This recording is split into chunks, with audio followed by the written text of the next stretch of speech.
Oke, yang selanjutnya saya akan menjelaskan tentang transfer orbit.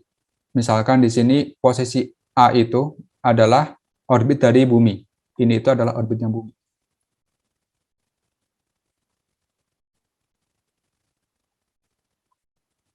Dan yang ini itu misalkan orbit dari Mars.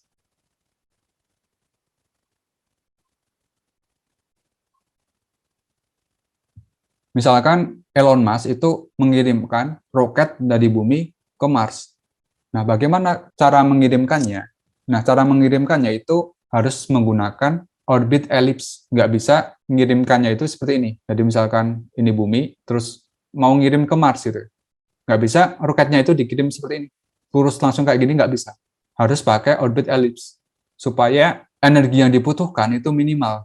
Jadi kalau menggunakan elips itu energinya yang dibutuhkan untuk mengirim benda ini minimal. Oke, kita tinjau aja dari posisi A. Dari posisi A ini misalkan roketnya masih di bumi dan kita tujuannya akan mengirim roket ini ke Mars yang di sini. Nah, saat pengiriman, saat di posisi 1, Mars itu yang warnanya biru ini ada di posisi ini, misalkan. Di posisi 1 juga. Tuh. Dan ketika setelah pengiriman, roketnya dikirim sampai ke orbit Mars, ke posisi 2. Si yang Marsnya itu juga posisi di sini. Jadi pas banget ya di sini gitu. Nah, di sini theta itu adalah sudut yang dibutuhkan yang disapu saat pengiriman dari roket ini. Dan A1 di sini adalah sumbu semi mayor dari bumi dan A2 itu sumbu semi mayor dari Mars misalkan. Dan yang di tengah ini adalah matahari.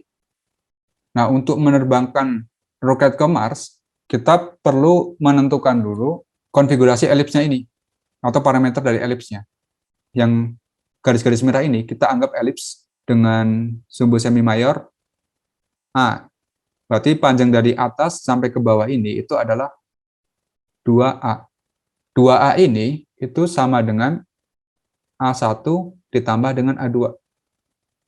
Sehingga untuk mencari A-nya, A itu adalah A1 ditambah dengan A2 dibagikan dengan 2. Ini adalah sumbu semi mayor dari elips yang berwarna titik-titik merah ini. Nah, waktu transfernya dari A ke posisi B ini, atau waktu yang dibutuhkan dari A ke B, ya setengah periode dari elipsnya ini. Jadi kalau pakai hukum Kepler ketiga, kita tahu bahwa A pangkat 3 per T kuadrat itu sama dengan G kali M, di mana M di sini, dalam kasus ini M-nya adalah massa matahari per 4pi kuadrat. Seperti ini. Nah, periode, kalau dari konfigurasi ini, kalau elips yang titik-titik merah ini, berarti satu periode itu adalah waktu yang dibutuhkan dari posisi A, kemudian berputar, sampai ke posisi A lagi. Itu adalah satu periode. Nah, untuk waktu pengiriman, itu adalah waktu dari A sampai ke B. Sehingga ya setengah periode. Jadi untuk yang delta T-nya atau waktu transfernya itu adalah setengah dari periode. Sehingga kita bisa cari T-nya dari persamaan yang ini. Kita bisa tuliskan seperti ini. Untuk cari T-nya.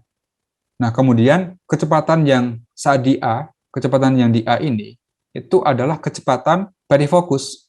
Jadi kecepatan perifokusnya itu adalah perifokus ya. Itu pakai kecepatan elips. G kali M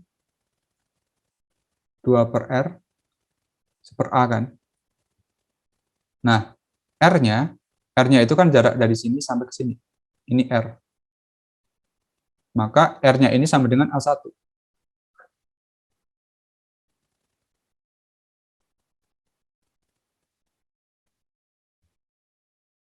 Kemudian A-nya ini itu sama dengan A1 plus A2 bagi 2. Gitu. Ini adalah kecepatan yang di perihelion.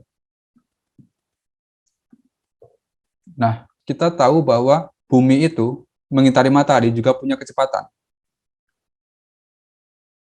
Nah, kecepatannya karena ini kita anggap sebagai lingkaran ya, maka kita bisa menghitung kecepatan pakai kecepatan orbit lingkaran. A1 gitu. Nah, di sini kecepatan dari roketnya yang dibutuhkan itu ya berarti di sini kan ada kecepatan yang dibutuhkan oleh roketnya. Berarti kan kecepatan dari perinya atau peri dari elips ini dikurangi dengan kecepatan awalnya, kecepatan buminya. Tuh. Karena bumi juga udah punya kecepatan. Nah, sehingga kalau kita di sini roketnya dikasih kecepatan sebesar delta V, maka roketnya itu akan bergerak, akan terbang sampai ke Mars di sini. Itu untuk menentukan kecepatan yang di sini. Oke, selanjutnya kita bisa menentukan kapan sih waktu yang tepat untuk meluncurkan pesawat ini atau roket ini dari bumi. Kita nggak bisa meluncurkan ini sembarang waktu gitu ya. Kalau sembarang waktu kan bisa jadi ketika si roketnya itu sampai di sini, tapi Marsnya ada di sini gitu. Ya nggak sampai Mars kan? Gitu. Nah, maka dari itu dibutuhkan perhitungan sehingga saat diluncurkan, misalkan Marsnya di sini gitu ya.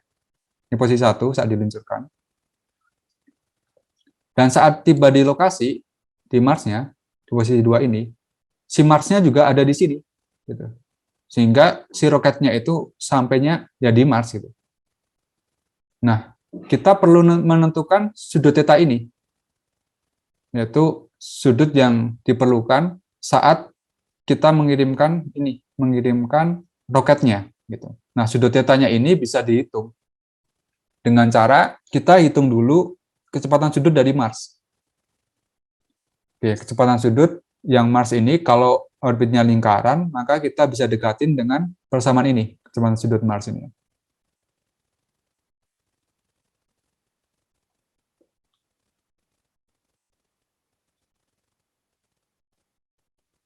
Ini kalau orbitnya lingkaran, maka bisa kita dekatin dengan kecepatan sudut yang ini. Sehingga untuk cari tetanya, ya tinggal kita cari dengan theta sama dengan kecepatan sudut Mars dikalikan dengan waktunya, waktu kirimnya.